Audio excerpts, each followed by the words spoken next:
Welcome to the Agile Career Podcast, where we will take you on the journey from employed for life to employable for life. We'll give you the tips, insights, and strategies to help you build the transferable skills that you'll need. So let's get started. Please welcome your host, Günther Richter.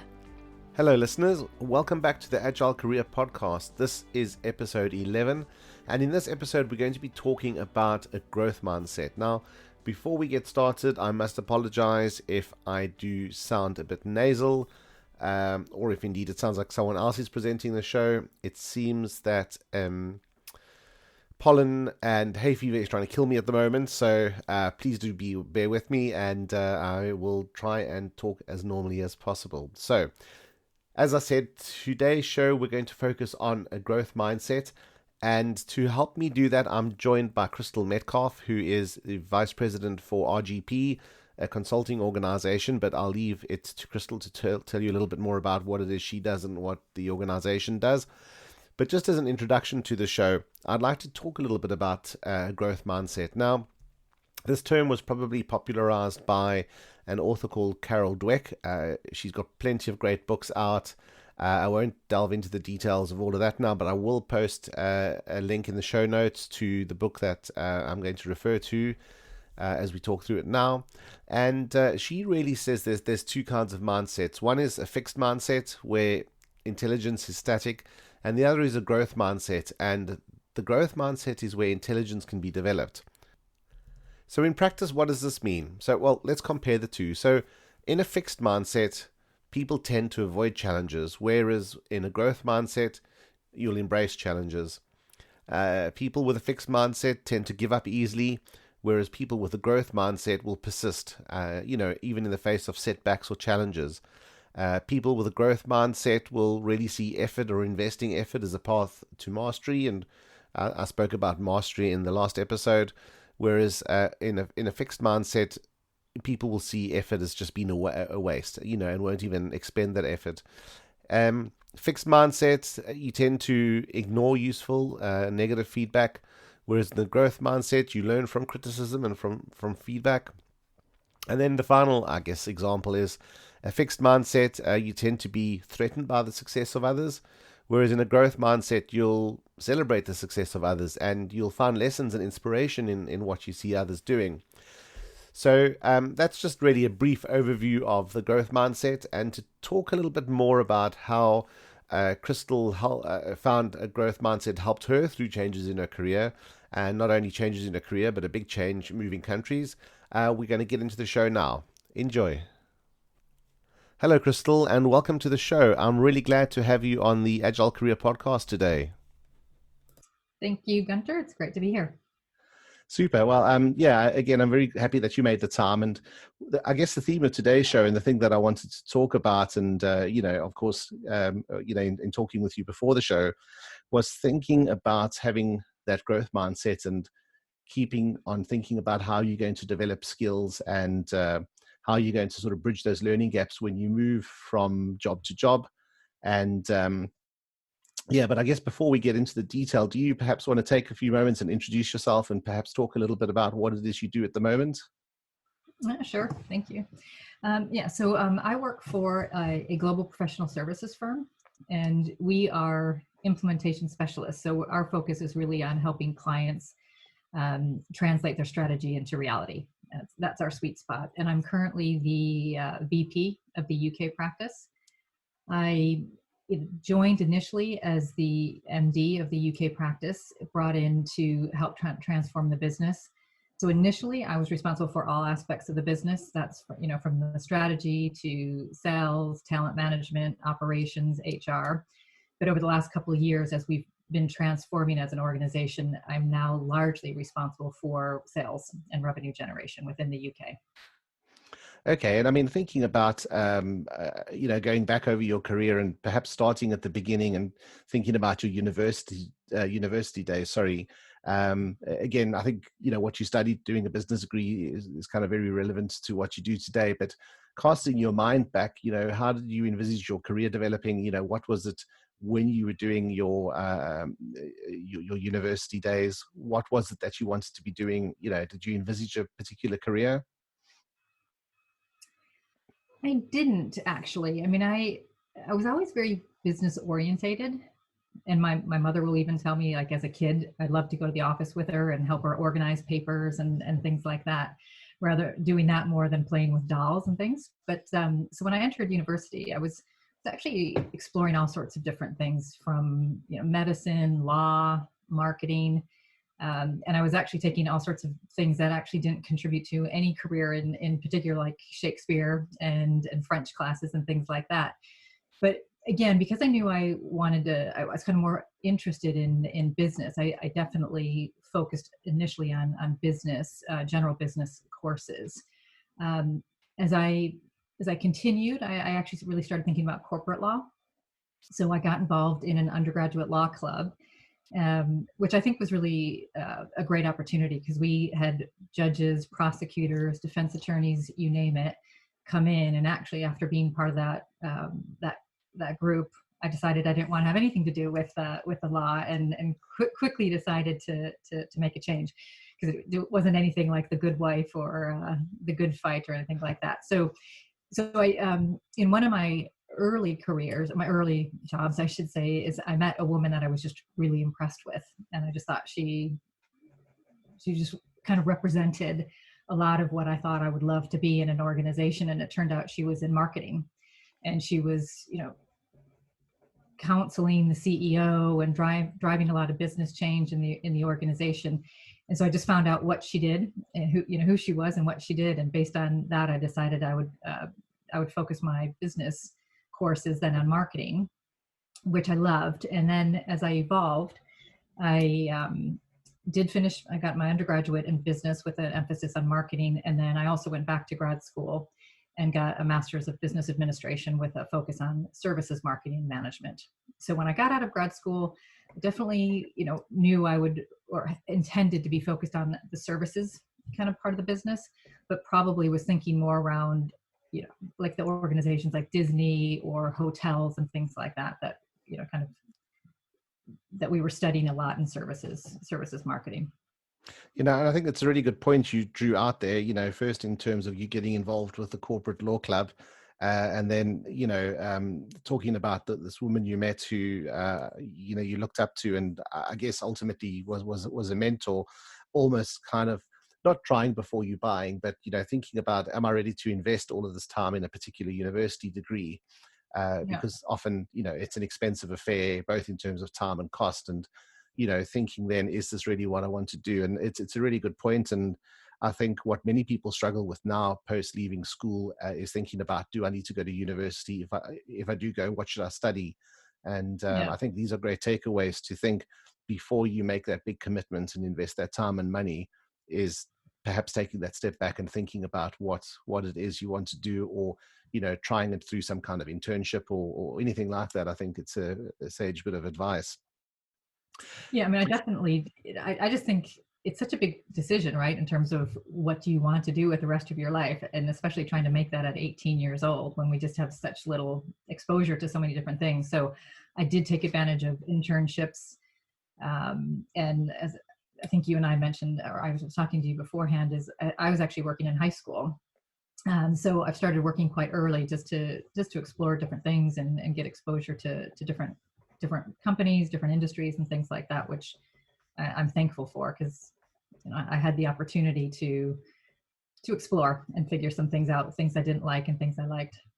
Yeah, that's definitely valuable. And, it avoids, I think, that massive transition going straight from an academic world into the working world, not having had any experience of how perhaps the real world works in those sorts of, I guess, in working environments. So again, I think it's good advice to sort of get some of that experience under your belt, whether or not it's going to form part of your longer term career or not, but definitely thinking about, getting some practical experience. Yeah. And I guess moving out of the university, then, sorry, and doing jobs. I know Campbell's was one of the organizations you worked at. I think also sales focused, which was pretty much aligned with your studies.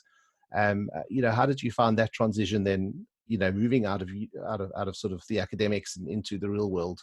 Was it all you expected? Well, actually, so Campbell's wasn't my first job out of undergraduate. So when I was in getting my bachelor's of science, I actually did have an internship with an organization, and it was a summer internship. They were kind enough to allow me to continue working when I went back to school, and then were even more kind to offer me a full-time employment when I graduated. So this was for a pharmaceutical market research company, and so I worked for them for several years straight out of university, and then I actually moved to the UK for a year. So I left that company and moved to the UK just for a year to live out one of my dreams of living abroad. And I didn't, when I was in the UK, I was doing lots of, temporary type of work. So, because it was only really planning to be there for a year. So did odd type of jobs working in the back office of retailers and things like that. So when I returned back to the States, that's when I moved into Campbell's Soup. Okay. So to answer your question, the transition for me from university into my first job actually was quite easy because I was working within the organization from a summer intern through to the last few years of university, and then that transition was quite natural. So I was lucky in that sense. Okay, and then I guess taking that, not necessarily a career break, but that travel break, moving to the UK, and you say doing, some sort of back office jobs. What did you take with you, into those roles? Was there anything that stood out and said, hey, I've got some great learnings from my roles just out of university? Not a lot other than just my willingness to, I think, again, I was working for quite a few of the retailers. So, kind of doing customer support, supporting their, kind of the sales organizations and merchandising. I did work full time through university in retail before I joined the company that I first went to work for. So having those 4 years of retail were probably just the fact I understood the industry and understood kind of the lingo and the operations behind those things. So that allowed me to kind of make that transition into those interim roles quite quickly and easily. Yeah, okay. And you drew on the one bit there, customer support and that those sort of people skills and customer type skills. So I think that's a good one to draw out. And then I guess going back, so you talked about going back to the States and starting at Campbell's. I guess it was after Campbell's then that you made what I would think is a fairly significant move, entering the world of consulting. Yes. Yeah. So that one was consulting. I never expected to really be in consulting. So basically, when I graduated, when I got my MBA, I actually got a role as a product manager in a service oriented company. So that kind of aligned with what I thought I was going to be doing. But at the time, I was living in Arizona. I was dating a guy who lived in Oregon, and we knew we wanted to be in the same place. And one day he called me and said, "Do you know what?" He's like, "I'm working with a group of consultants from Arthur Andersen, and this is you." He's like, "I can totally see you doing this job. Would you be willing to let me connect you with some of these people and just talk with them and explore what they do, and maybe there might be something for you?"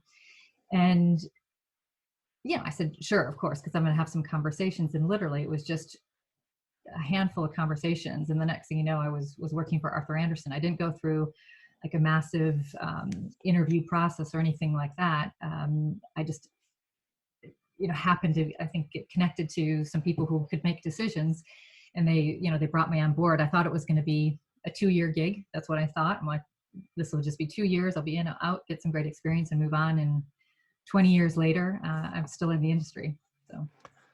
Yeah, no, I mean, that's an interesting story, and I think the key takeaway for me there is that element, I guess, of networking. I mean, you weren't purposefully going out and networking, but as you say, the guy you were seeing at that time suggested this to you, and through that network, it was an easy introduction, and Yeah. you got put in touch with the right people. So again, I think that's testament to, I think, the amount of jobs that aren't necessarily advertised, or the amount of Right. jobs that people land that aren't advertised, and the importance of, I think, maintaining networks and being able to have those conversations, and perhaps spotting opportunities. So And I know. Yeah. And the other thing about that, sorry, was that, again, I had a marketing and sales background, and the person that I got in touch with was a partner for, I think the service line was called revenue management at the time.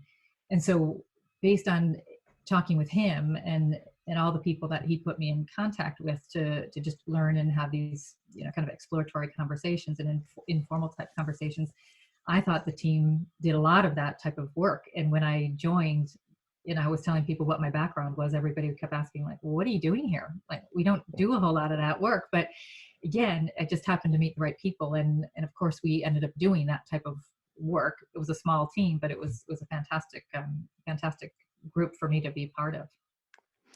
And I mean, thinking about a big name like Anderson or Arthur Anderson Consulting, it's I think also known to be a very tough environment.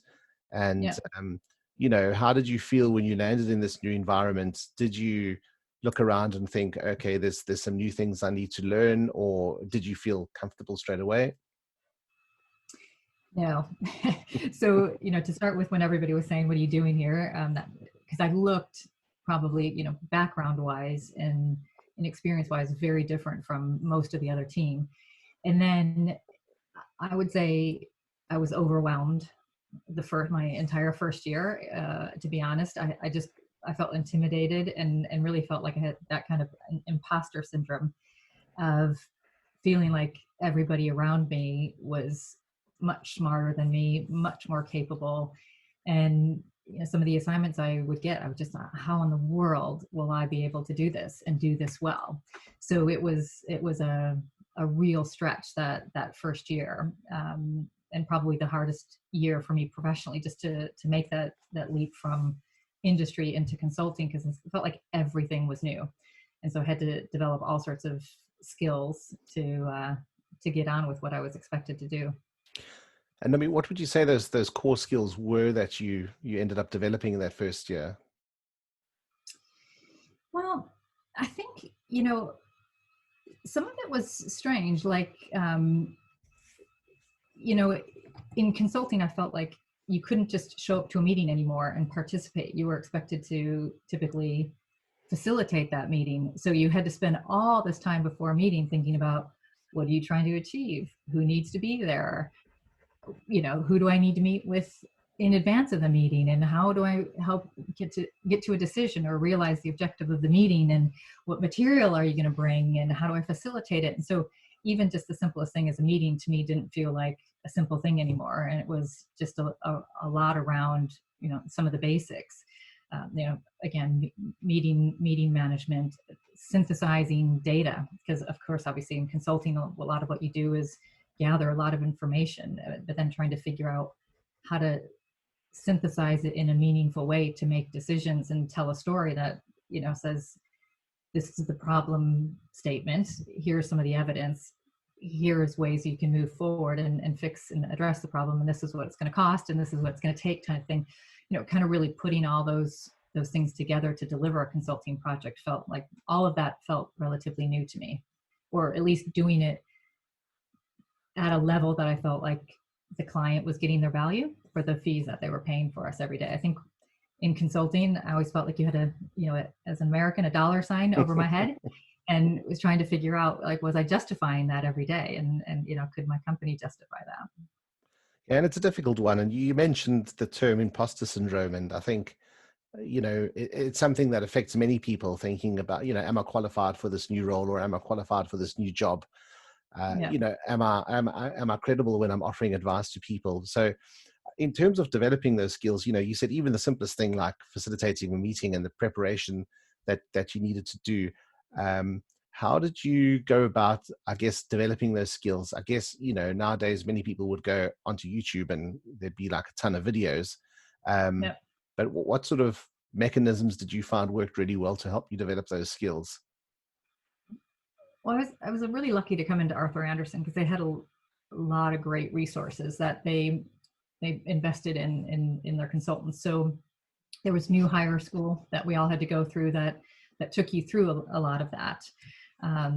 Everybody had a mentor as well. So I think we maybe had a buddy for the first 6 months, but then with those first 6 months, part of your responsibility was to find a mentor that would really, that would serve as your long-term mentor. So I had that.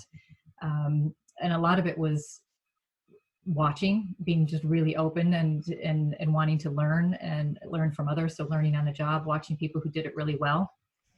And I did a lot of training on my own as well, whether it was, maybe going into a new client, so doing a lot of research on the industry or the business area. I would literally spend a ton of time just really doing everything I could to get my skill set up or my knowledge base up to whatever was required for the various assignments.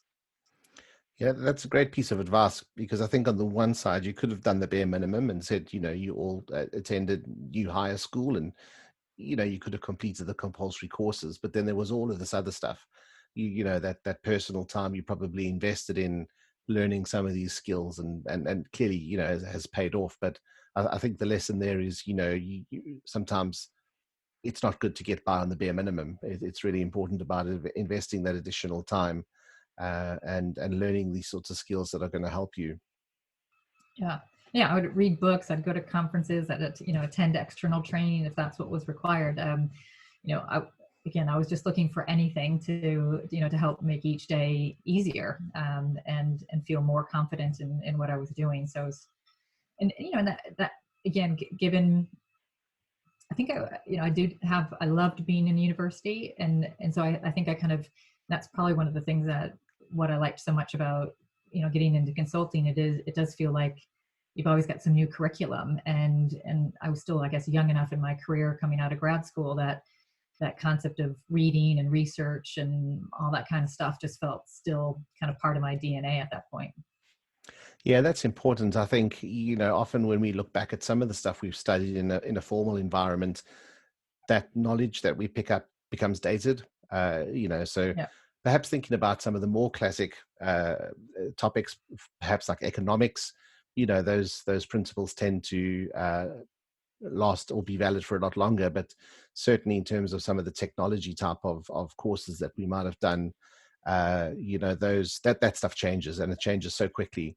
But I Yeah. think I guess the value from being at university or in one of those learning environments is that you learn to learn, and realize that you do need to constantly refresh your knowledge, and build those skills, and develop that growth mindset, and not stagnate.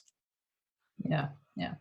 I think, probably in any career, but, especially in consulting, I think you just always have to stay relevant. And it's been one of, I think, the struggles I have as I've progressed in my career and kind of spending more and more time in management roles is, how do you still stay relevant? And you have to still stay connected to your clients and what's going on in industries, and, what are the problems they're facing, and what are the solutions out there. So it's and I still try to spend quite a bit of time, closer to the delivery side and the internal management side, just to keep my knowledge base and, up to date. You said something really significant there, I think, and that's the statement: always stay relevant. And Yeah. often I see Madonna, for example, being used as a good case study here, and thinking about maybe not the skills, but certainly the image and appeal that she's managed to adapt over the decades. So if I think back and say, well, even now, certainly my parents know who Madonna is, and Right. can name one or two songs. I can certainly name, and I wouldn't say sing because that would be a lie, many of her songs, and our kids would be able to know who Madonna is. And I think that's a testament to that, always staying relevant, and kind Yeah. of not reinventing yourself, but continually developing. So no, that's a really great takeaway. And so looking back on your Anderson days then, and that move into, well, I guess still from a services company, but into this consulting company, management consulting company, what would you say your biggest sort of takeaway was from making that move? Um, it was definitely harder than I expected it to be. But I also loved it much more than I thought I would have. because as I mentioned, I thought it was going to be 2 years and I was going to be out of there. But the growth opportunities that I was afforded through my career, I wouldn't have expected kind of when I started off. So I remain eternally grateful for the opportunities and the experiences I had, and they're definitely, I'm in London now for 8 years, and while I had aspirations of maybe living internationally, I didn't necessarily know that would happen, but that's I am here, and as a result of my career and the opportunities the companies that I've worked for have given. So it's definitely a much richer and longer run than I was expecting. Yeah, that's a great observation. I think, it's about thinking about these roles and these jobs we have as, yes, the reason is, we need to earn an income, but certainly it's being able to take away some of the other things and those experiences that give us either to relocate internationally or to travel or to work in these different environments and different industries and learn about, many things that you perhaps wouldn't if you stayed in, a single industry like finance or retail. So I think, that's a good observation, taking away more than just the paycheck, I think is a great point. Yeah. And one of the things I learned about myself is I do want to be constantly challenged. I mean, sometimes it would be nice not to be challenged as much, but I really have, I do like to learn and stretch and grow and be put in awkward situations. And so I can honestly say from day one in joining Arthur Andersen, I've never been bored a day since I've started. And to say that in 20 years is amazing, because it's a testament to some of the great clients and the problems that we were trying to solve with them. But even in between times, like if you weren't necessarily on a project, there was always internal practice development stuff to get involved in and help evolve the company itself. And so I would sometimes almost be busier when I wasn't on a project, just getting helping drive change internally to the organization. So I'm thankful, and again, like I said, to never have been bored in 20 something years is quite a testament. Yeah, no, that's really good. I think often boredom is such a destructive thing, and definitely avoiding that is a great outcome. And I guess round about the time you joined Andersen, or while you were there, was probably when the whole Enron thing came up. Yeah. Did that affect you at all, or your career at all? Well, I think it was definitely one of the hardest things that I've been through professionally, other than, my first year in consulting, which was so challenging. So I was actually, I think I was about a manager at that time. And I was also on a project at the time that the team and we would probably finish each day like at 10:30, 11 o'clock at night. So it was really intense on the project side, but then you'd have to kind of finish the day and get into your company email, and you just have emails and voicemails and meetings that you needed to attend to try to understand what was going on, and the company's position and what they were expecting to happen and the timelines and things we needed to do. So it was really stressful, and we were also responsible for helping trying to keep our clients calm and retain our clients through that, so they weren't walking out the door. And then the team that I was in, the partnership that I was working for, there was a lot of Arthur Andersen in the US actually went to Bearing Point, and our partners decided that they wanted to go a different route, and so we had to have a lot of side meetings and almost kind of break away in a sense and kind of make a decision. And I think we had something like a weekend to make a decision, where we were told the partners that we were working with were not going with Bearing Point. And while they had interesting buyers, they didn't have a buyer yet, and we needed to make a decision about whether or not we would go with them or not. So really just very tumultuous, and a lot of uncertainty and a lot of big risks. But I think it was interesting when I think back about the Arthur Andersen situation, and I can only speak for the US at that time.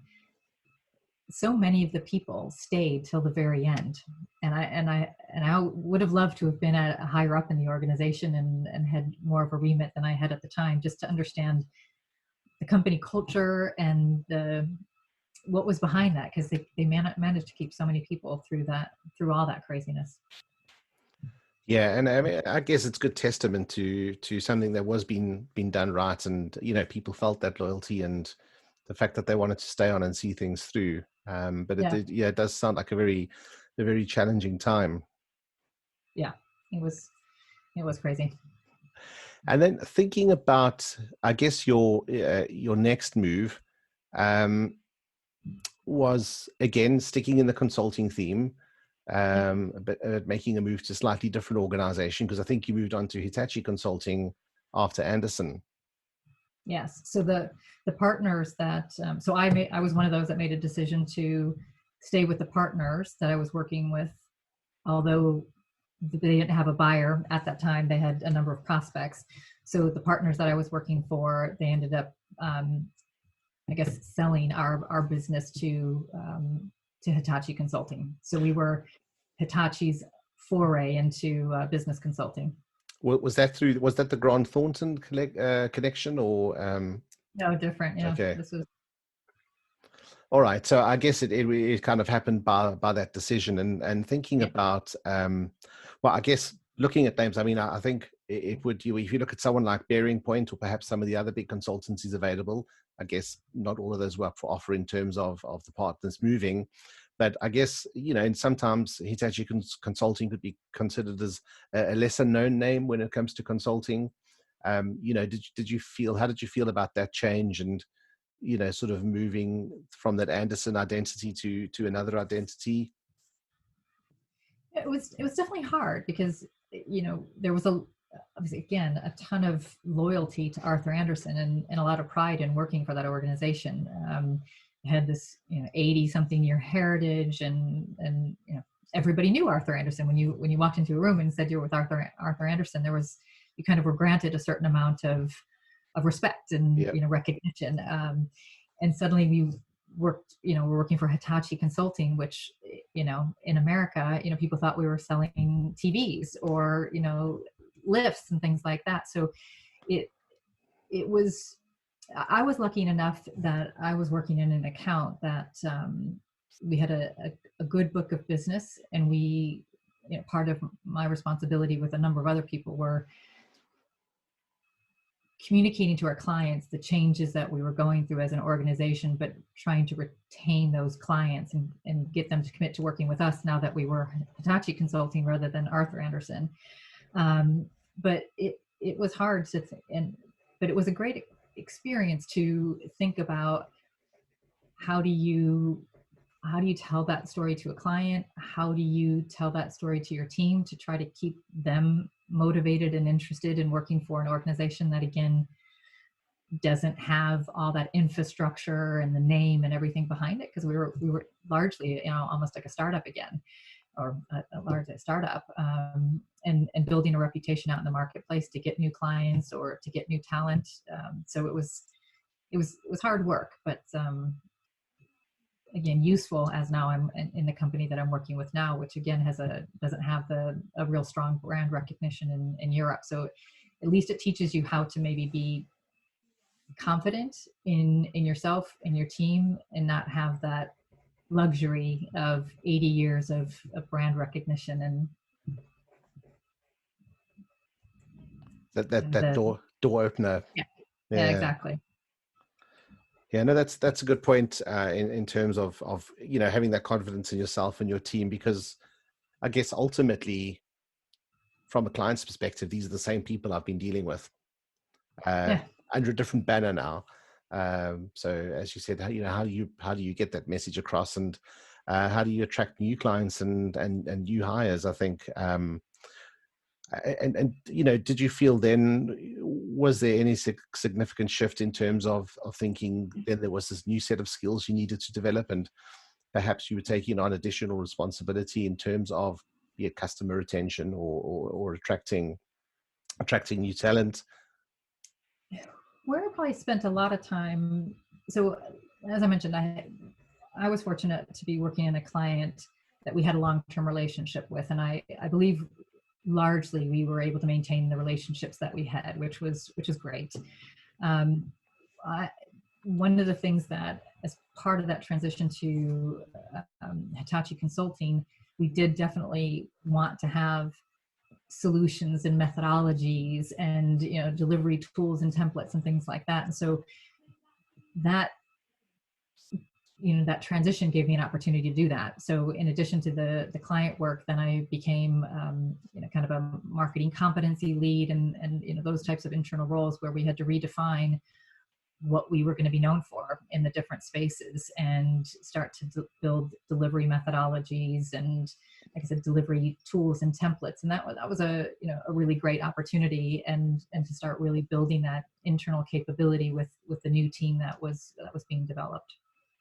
And like you say, you had done a lot of that back at Anderson, when you were not on a client's assignment, in terms of putting your hand up and doing all of those internal activities. So I think certainly quite a big opportunity that you spotted, and getting that opportunity to build all of this RP and methodology. Yeah, and the partners that there were not, the partners that we used to work for, who now were like they were vice presidents when we moved over to the new organization.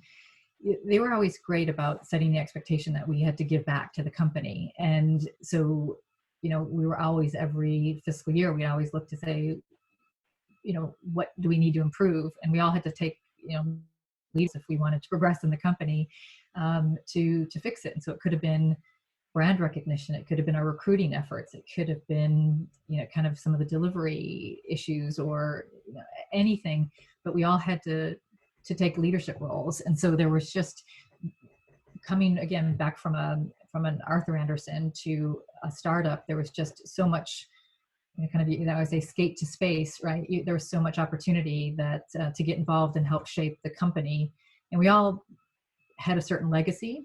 But it gave us some freedom to create some new things that were relevant for the size of the organization and who we were known for, or like our size and our maturity and our new space in the marketplace. So lots of great opportunities to kind of help shape the company.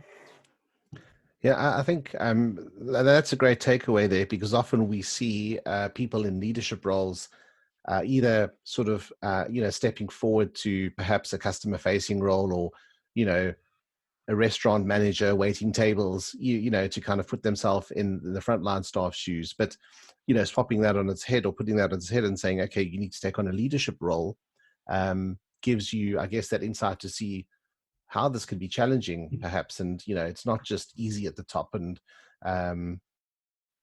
was there stuff that you took and your colleagues, you think, took away from that experience? Yeah, I mean, you've probably heard the consultant heal thyself, right? I mean, I think it taught all of us, change is hard. I mean, we could do that in our job and sit there and go, can't our clients see it? It's so obvious this needs to change. And we're not asking them to do something so crazy. But suddenly when we were having to go through it and change ourselves, it was really hard. And there was a lot of resistance. And for sure, I think it gave me much more empathy for our clients. It made me appreciate that sometimes even small things can feel really threatening, or makes some people feel vulnerable, or the way they were doing it, you're calling their baby ugly or whatever it is, and it's a lot to go through. So yeah, definitely helped give us the kind of put us in the shoes of our customer. Yeah, it's a very good point you make, that empathy. And I think, as consultants, putting ourselves in those shoes, and sometimes, having to go out and hire other consultants, to do certain things, whether it's legal help you need or whatever, it's, this is quite difficult. And, and you can then develop that empathy for how sometimes clients, I think, feel. So that's a really good point. And I guess during this phase at Hitachi Consulting, there was another big change, and that was your move to the UK. Yes. And I guess the one thing is change and probably learning loads and kind of, although you had spent a year in the UK, I dare say there were probably things you thought, what's going on here? How was that move for you? And, how did you prepare for that change? Well, I kind of referenced in the very early stages, I always had aspirations and visions of living abroad. So I'd say, first and foremost, I was just super excited about the opportunity and could largely only see the upside, other than I had two dogs and I was concerned about whether they were going to have to be quarantined for 6 months or something like that. So thankfully that was no longer the issue. So I was just very excited. But that was, I would consider, kind of my first year in consulting, the collapse of Arthur Andersen, and then the move to the UK actually as kind of my top three most challenging moments in my professional career. And, I think it was just, it was a new country. Um, I came from the Pacific Northwest. I had, I had a great network. I had a great network of my peer group on the client side. And I came here and, nobody really knew me. A handful of people knew me because I was doing some global project management. So I had a handful of people who knew me, but not the leadership team, for sure. And I didn't have any clients that I knew. And actually, Hitachi Consulting in the UK had a very different focus than the Hitachi Consulting practice that I worked in the UK. So or in the US, I was largely, at that time in my career, still largely doing sales and marketing type engagements, customer experience type things. And they were always technology enabled, but I wasn't in a technology-led practice. And when I came to Hitachi Consulting UK, it was definitely a technology-led type of a practice with, very strong Oracle practice, a very strong Microsoft practice, strong business intelligence practice. And so again, I kind of felt like that outsider again, thinking, what am I doing here? And how do I fit in and add value to this team? Yeah, you had said that to me before in terms of I guess the UK practice or the UK setup being a lot more technology focused, and kind of moving into that was a bit of a shift. How did you deal with that? And given there was a vast amount of technology and different flavors of it, how did you deal with that? Yeah, because I was spending a lot of time on technology enabled projects, I wasn't afraid of technology, and I knew nobody was going to be asking me to code or anything like that. So I guess I, didn't have a lot of fear of the topic. But I have to say, I went back to my standard, which is do a lot of research, do a lot of reading, and leveraged my team like crazy. I mean, I was lucky enough to have colleagues who gave me, I would say, a lot of time and a lot of their attention to help me help us. Like if I was asked to kind of go lead a pursuit and it was on business intelligence or something, the team knew I wasn't a business intelligence expert, but I think they believed I could help us win an opportunity if we could pull the right people together and we could work on that story together. And so, I would actually spend quite a bit of time with people before I'd go meet with clients to say, okay, what about this, and how do I respond to that, and what might they be challenged us, what might they challenge us on, and how would we respond, and really leveraging the strength of the team and recognizing that I didn't have to have it all, but I just needed to have a good team behind me that did, and that I could call upon and put them in the right places at the right times. Yeah, that's a great point. And I think not being afraid to ask for help is a key thing. And, that's come up in a number of interviews on the Agile podcast, the Agile Career podcast, is not being afraid to ask for help. I think many people see it as a weakness and, stay silent, and that tends to have a negative outcome. So that's a great piece of advice. And like you say, leveraging the team, I think that's great. I always think one of my greatest weaknesses has been a great helper in my career, which is my insecurities in terms of knowing what I'm very clear on what I don't know and what my either skill gaps, capability gaps, or whatever.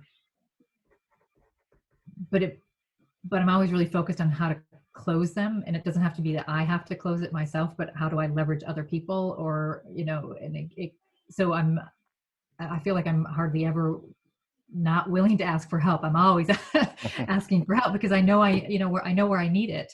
And I know that I can't know everything and can't have all the experiences that I want, but if I can surround myself with other people and leverage their experiences and their great talents, then that gets me by, gets me through. Yeah, no, that's another great point. Is kind of knowing what the gaps are. If you don't know what you don't know, that's you can't fix it. Yes. So absolutely knowing what you don't know is the first step in closing that gap. So that's a good point. And Yeah. so okay, so that was kind of work and moving into this more technology focused environment. Kind of thinking about the non-work aspects of moving to the UK. What would you say your biggest surprise was? Non-work wise? Yeah, I guess perhaps culturally or um, So it's interesting. I think I might have the statistic incorrect, and I won't quote it directly exactly, but I read something about expats, and it said that there were, like, if you think Americans moving to the UK, there's a higher failure rate on those circumstances than, say, like an American moving to Japan, because we think that we sound similar, we speak the same language, we look similar, there's lots of the same holidays and things like that, that we kind of forget that we are culturally different. And so we kind of stumble and make a lot of mistakes and things like that. Then where, like, if I moved to Japan, I'd be much more aware probably every day of all the differences, and you go into it much more softly and respectful. So I definitely try to take that into consideration. And I found probably as an American, I felt like probably the thing I struggle with the most is I'm quite direct, and often the British are quite indirect. And I often will say, are you frustrated with me? Are you mad at me? Are you trying to tell me I've done something wrong? Because it's, the softly dancing around the handbag kind of thing. And I haven't mastered that yet. But I'm trying. Yeah, no, that's a great observation, and I find myself in the same shoes. Having made a move like that, and one of the things is the more often someone calls you mate, the more annoyed they're getting with you, whereas you might take that as a compliment at face value. So there's certainly lots to learn from that, and some really great takeaways. So And also in America, everybody's your best friend. The minute you meet them, you're kind of, let's go for drinks and come on over to my house for dinner. And, you don't have that same, those same experiences here. It takes a long time, I think, for somebody English to invite you into their house for dinner. You may see them all the time in the parks or your next door neighbor and you have great conversations, but invite you out for a drink. Yeah.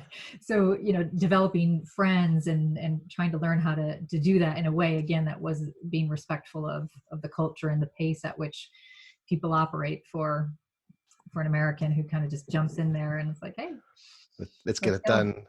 Yeah. And absolutely. And you said, there was stuff you needed to do because you almost kind of reset your network. You had to build up those relationships. So, there was a lot of, I think, investments and time that would have gone into that. And so then I guess seeing through the next few years at Hitachi, it got to the point where it was time to make another move. And that's moving to, or that was moving to where you are now at RGP. Kind of what was your thinking? You'd had a really great tenure at Hitachi, and I guess when you add on that Anderson work before, as you said, 20 years, what got you thinking about that move? On the company side, so I started questioning my fit within Hitachi, to be quite honest, because the company had greater and greater aspirations. And I think strategically, it makes a lot of sense to become much more integrated into the mothership Hitachi. So it kind of continued to be and evolve in terms of the focus. And I just honestly felt like I wasn't the right fit for the company anymore, that as they were growing and changing, they could probably could use somebody that had a completely different skill set. So I had started thinking about it would be time to make a move. And the manager that I worked with as soon as I joined Hitachi Consulting in the UK, he had left maybe a year or two before, and he reached out to me and mentioned that the company he was working for going through a massive transformation, and kind of said something along the lines of you've spent a lot of years helping clients make a change, and here's an opportunity for you to come in and help this company make a change. And so it was really about the opportunity to help transform and help be part of a transformation that excited me. And then, quite frankly, the gentleman who brought me over was one of my favorite managers I've ever worked with, and I had tremendous amount of respect for him, and I learned a lot, and I knew I would continue to learn a lot from him. So I say to him, he could probably ask me to go almost anywhere and I'd follow him because of the opportunities to work with him. So those were kind of the key drivers in that decision to make a change. That's really testament to those relationships you build up. As you say, again, an introduction to a new organization, working with or having the opportunity again to work with someone you respect so much. So I think, really, really important about developing those relationships and maintaining them. Yep.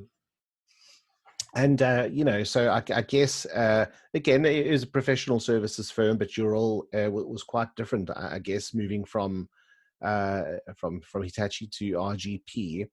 Yep. What do you think the core skills are that you took across from Hitachi into your new role? I think so. I found I actually brought my consulting mindset to it, and I kind of approached it like they were my client, and I was a consultant. So when I was going through the interview process, which I met a ton of people through the interview process, both because of they have quite a lengthy interview process, and because I wasn't in a hurry, and I kind of wanted to take advantage and meet as many people as I wanted to. So in each one of the interviews, I was synthesizing my notes again to say, this is maybe a thing I need to look in from an operations standpoint, or I need to look into this from a client side, and this is and so I before I kind of finished the interview process, I already had sort of like a 90-day plan laid out for how I would approach those first 90 days in kind of order that made sense to me in terms of the meetings I wanted to have, the people I wanted to have, and what I wanted to accomplish by different parts. And so, and that was kind of the approach I took, that I just diagnosed, every part of the business and said, okay, now, I've got a really good feel for what's going on. And I felt really confident in making some recommendations because I did the hard work of kind of digging under each of the different areas and kind of getting my sleeves up, my hands dirty, and it gave that kind of that consulting mentality of going in and diagnosing and assessing something in an objective way allowed me to feel comfortable about the recommendations, and that was nice.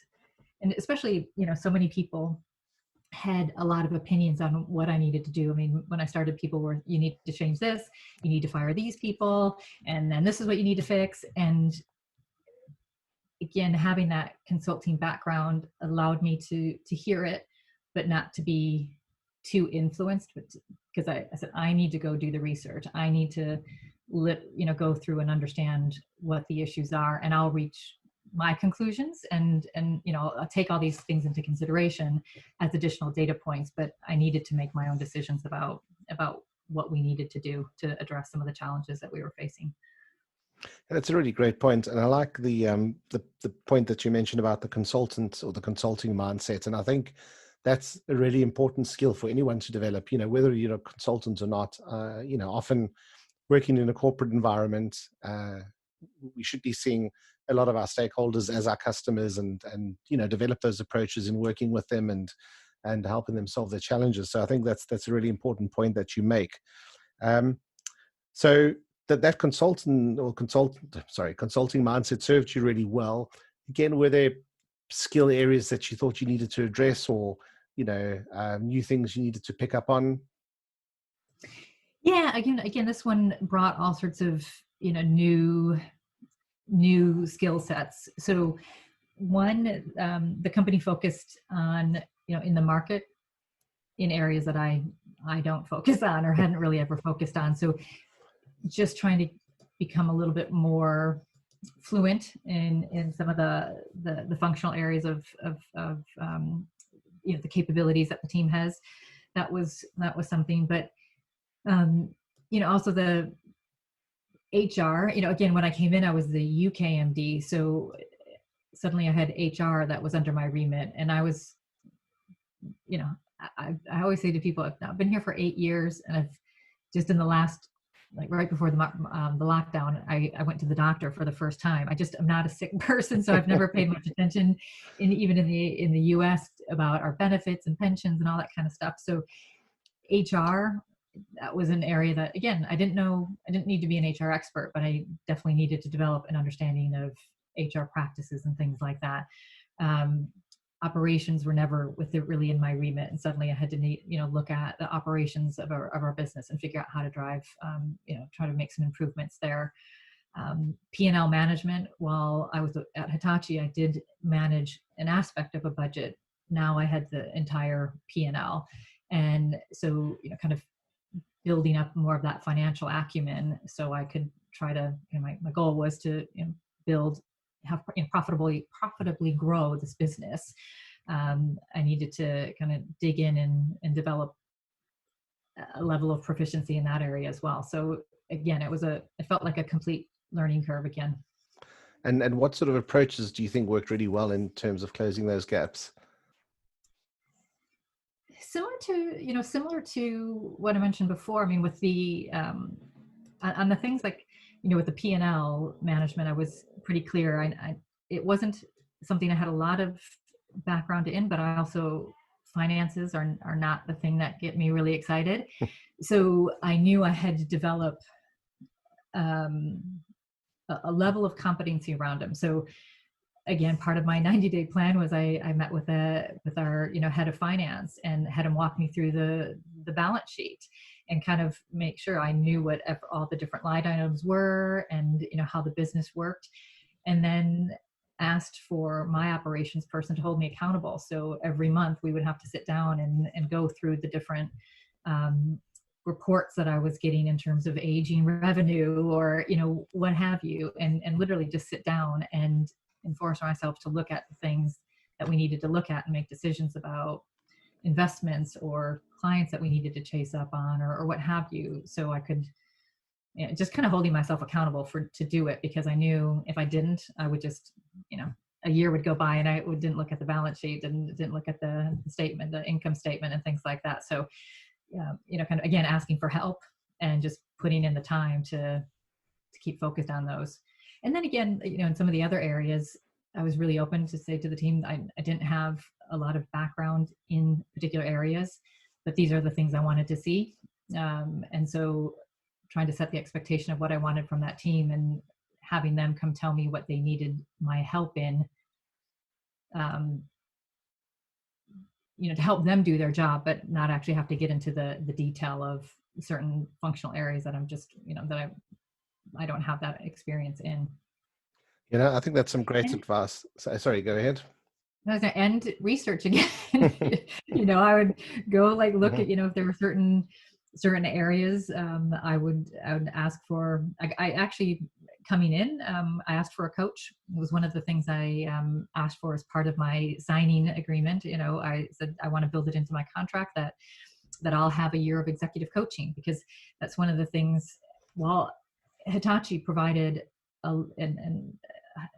quite a bit of training as well, I never had that kind of personal coaching, and I had a lot of mentors and things like that and sponsors, but learning how to be a leader and some of that leadership training and that coaching wasn't something I felt I had a lot of. And so I asked to have that as, again, as part of my signing contract, that I would have a personal coach for a period of time. And that was afforded to me. And I'm, again, really thankful that I had that, because it, there was I learned a lot about myself and identified some of the things I need to focus on, but also that coaching gave me a great framework for how to assess my team and make some hard decisions much earlier in my time with the company, rather than taking too long to kind of get to some tough decisions.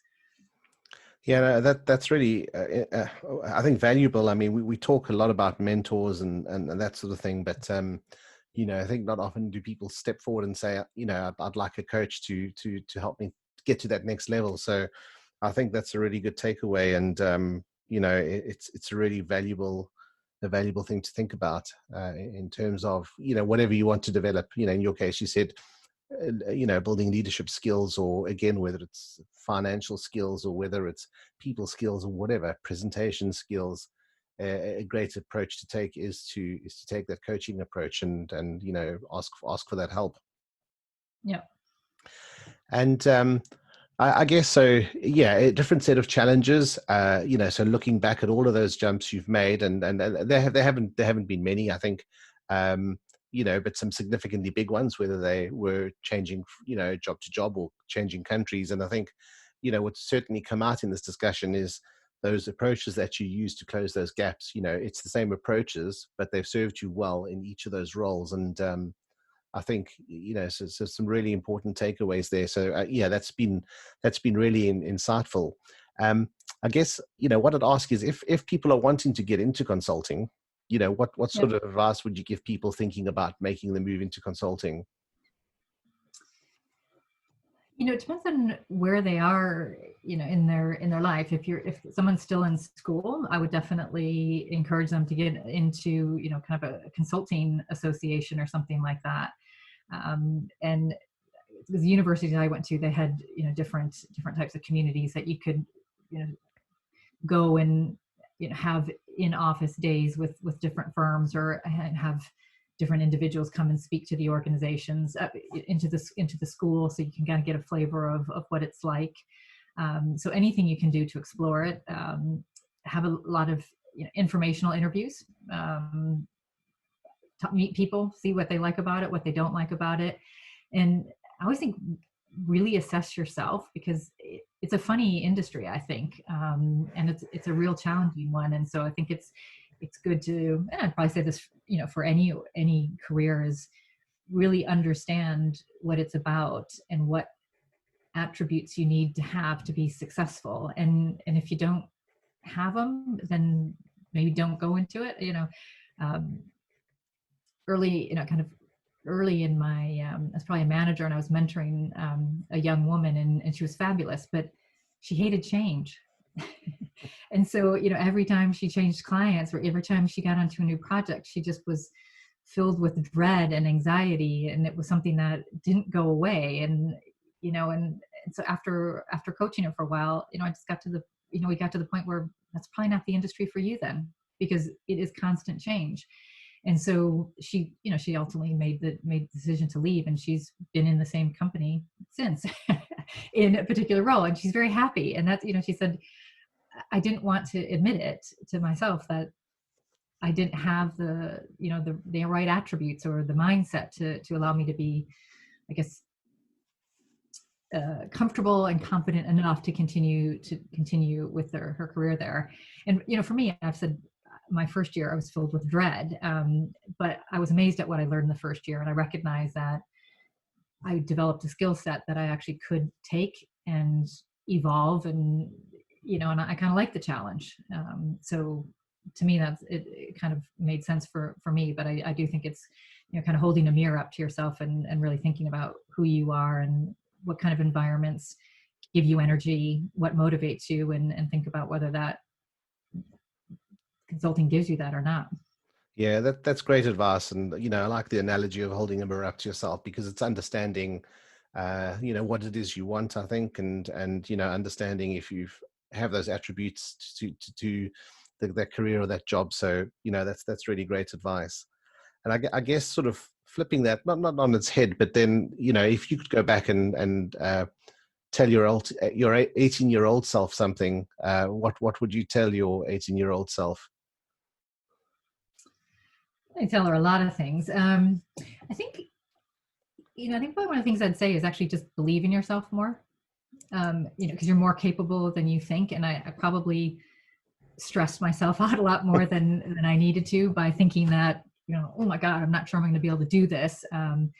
But I also think that's probably what allowed me to be successful in different areas. So, but I did take it awfully serious, and I had a lot of doubts at different points in my career. But I think if I look back on it, I've had a very successful career, and one without a lot of you know pain points and things like that. So I wish I would have believed in myself a little bit more at different times, and then take more vacations. That's a good one. Take longer vacations. I think I took my first 2-week vacation, if you can believe this, maybe like 10 years ago. And it was the first time in my career that I took more like 2 weeks off. And I just thought it was revolutionary, So I'm like, what was I waiting for all this time? But I always felt like there's too much stuff going on. I was too important, and I possibly couldn't be gone for 2 weeks at a time. And, now it's the bare minimum. Yeah, I guess when you make that move from 1 week to 2 weeks, it feels very extravagant. But I think you wouldn't go back to to less than that. No, that's really great advice, and I think you shared so much insight in the time we spent together. So that's been really great. I really do appreciate it. And I guess just before we finish off, two short questions. What book or books or good reads would you recommend to people listening to the podcast? Oh, I think so. If you're making a job change, even it could be in the same company or it could be a new company. If you haven't read the 90-day plan, or if you read it back in the day and you forgot about it, I definitely think it's a great book, because, if you're making a move, again, inside the company or a new company, there is an expectation that you're going to do something in a short period of time. And it does provide a great framework for what's expected and how you might prepare yourself to make an impact as quickly as possible. So I liked that one, and I've given that one to different people at different points in their life, and the feedback I always get is, that was a great book, thank you. And then, I don't really have a lot of books that I go back to all the time. I listen to a lot of podcasts, and so I'd recommend people listening to podcasts like your own. But I think there's great advice. Exactly, yeah. It's I think there's just little nuggets of information. Some are 5 minutes, some are an hour, but it's just a great way to kind of keep a pulse on stuff, whether it's political, business, entrepreneurship, sports, you name it. I think it's a great way to learn, and again, be curious about different things out in the world, because something's always relevant. And certainly one of the recommendations I would pass on, and I'll put this in the show notes, is the one that you recommended to me about, called How I Built This. And I do love that one. Yeah, no, I've been taking a listen to some of the shows, and that's listen to the Spanx one and the Instagram one as well. So really good listening, and putting yourself in a different mindset. So I'll certainly add that one to the show notes as well. All right, that's I love brilliant. that one, because you hear about all these, these people who you look at and they seem so successful, but they almost always have these tales of multiple failures, or just on the brink of collapse, and something happens, and the next thing you know, they're running, these amazingly successful organizations that all of us follow, or all of us are, enthusiasts about. So it's I think it's always inspirational, and I learned something from all of them, for sure. Yeah, and I think the one common theme is that, it's surprising how much work you need to put into becoming an overnight success. So yeah, no, definitely good learnings on that. Okay, well, no, that's been brilliant. And then finally, I guess, where can people connect with you or find out more about you? LinkedIn is probably the easiest way. Crystal Metcalfe. All right, brilliant. I'll put a link in the show notes to your LinkedIn profile as well. So, okay, that's been brilliant. Thank you so much for making the time available. I guess also, eating into personal time. I really do appreciate it, and I think the listeners appreciate it as well. It's been a really great discussion. So, thank you so much for sharing that with your journey and some of your insights. It's been really great. Thank you, Crystal. Well, thank you for asking me to be part of your podcast. I think it's been kind of fun to reflect back on all these years, and it's really fun for me as well. So thank you. You're welcome. I'm really glad you enjoyed it. Another great, insightful interview, and I just want to say thank you again to Crystal for joining us on this podcast episode. I think it's been a episode again packed with loads of insights. What's really rewarding for me is as we go through these episodes and we talk to people and interview people from different walks of life, different career paths, different skill sets, there are a number of these certain golden threads that are starting to emerge, and I think that's really brings things together and is drawing out a lot of insights when we think about all of the discussions we've been having, or the interviews or conversations we've been having in these shows. So before I end the show, as usual, I'm just going to summarize some of the key takeaways I took from that chat with Crystal. As I said, there were some really great ones in there. I'm going to call out the main ones, and of course I'll write these up in the show notes as well for you to read through.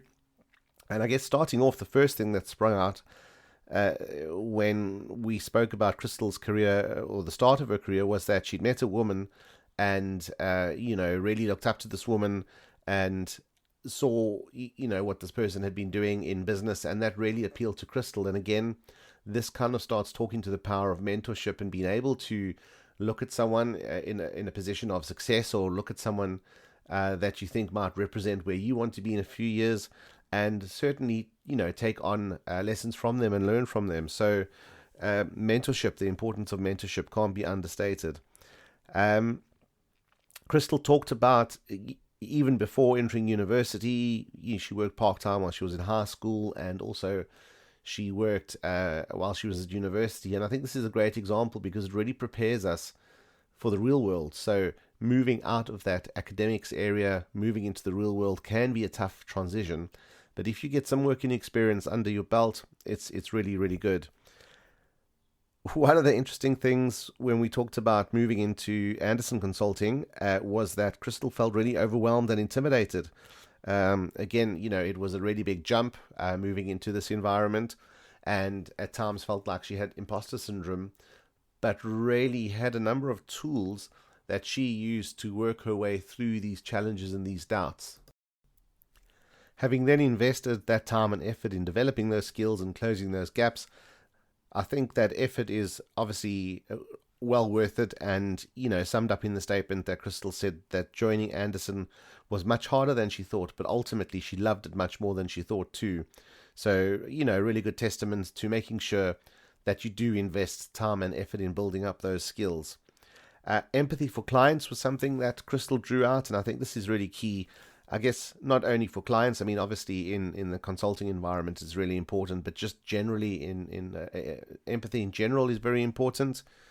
The consultant mindset is something that Crystal spoke about. Whether or not you're in the consulting industry, and I've said this before in some of my blog posts, is that we're all consultants in the same way that we're all salespeople. You're constantly delivering that service, whether it's to clients externally or whether it's to internal stakeholders, whether it's to your peers or your bosses. You are all consultants, and we all need to think in that mindset. One of the key takeaways for me also was when we spoke about thinking about whether consulting was a career for you, or in fact any career. The things that Crystal suggested is, one is to assess yourself, and understand what it is about yourself that you're looking for, understand what it is that job requires, or that career, and then really think about whether or not you have the attributes to be able to do that. That's really important, and I think it's something that can spare everyone a lot of pain, is if you put that thought into things beforehand. And then to finish off with, and this was the if you think about a slide deck, the kicker box at the end of the slide deck was always stay relevant. And we used the example of Madonna, and it might seem a little extreme, but absolutely, I think the important thing is it highlights the importance of always staying relevant. Don't get left behind. Don't let your skills get out of date. Keep continuing to develop those skills, and they will serve you well going forward. So that's it for the episode. Again, I'd just like to say thank you to Crystal for giving up her time and joining the show, sharing her story with us and those insights. It was really good, and I'm really grateful. Thank you so much, and thank you so much for listening. Please remember, if you like the show, share it, tell people about it, leave a review on your favorite podcasting platform. I appreciate every review I get. And if you do want to hear particular themes or learn about more or different things in the show, please drop me a note. You can send me an email at info@agilecareerpodcast.com or take a look at my website. That's gunterrichter.com. I'd love to hear from you and talk more about careers and growth. Until next time then, take care. Bye-bye.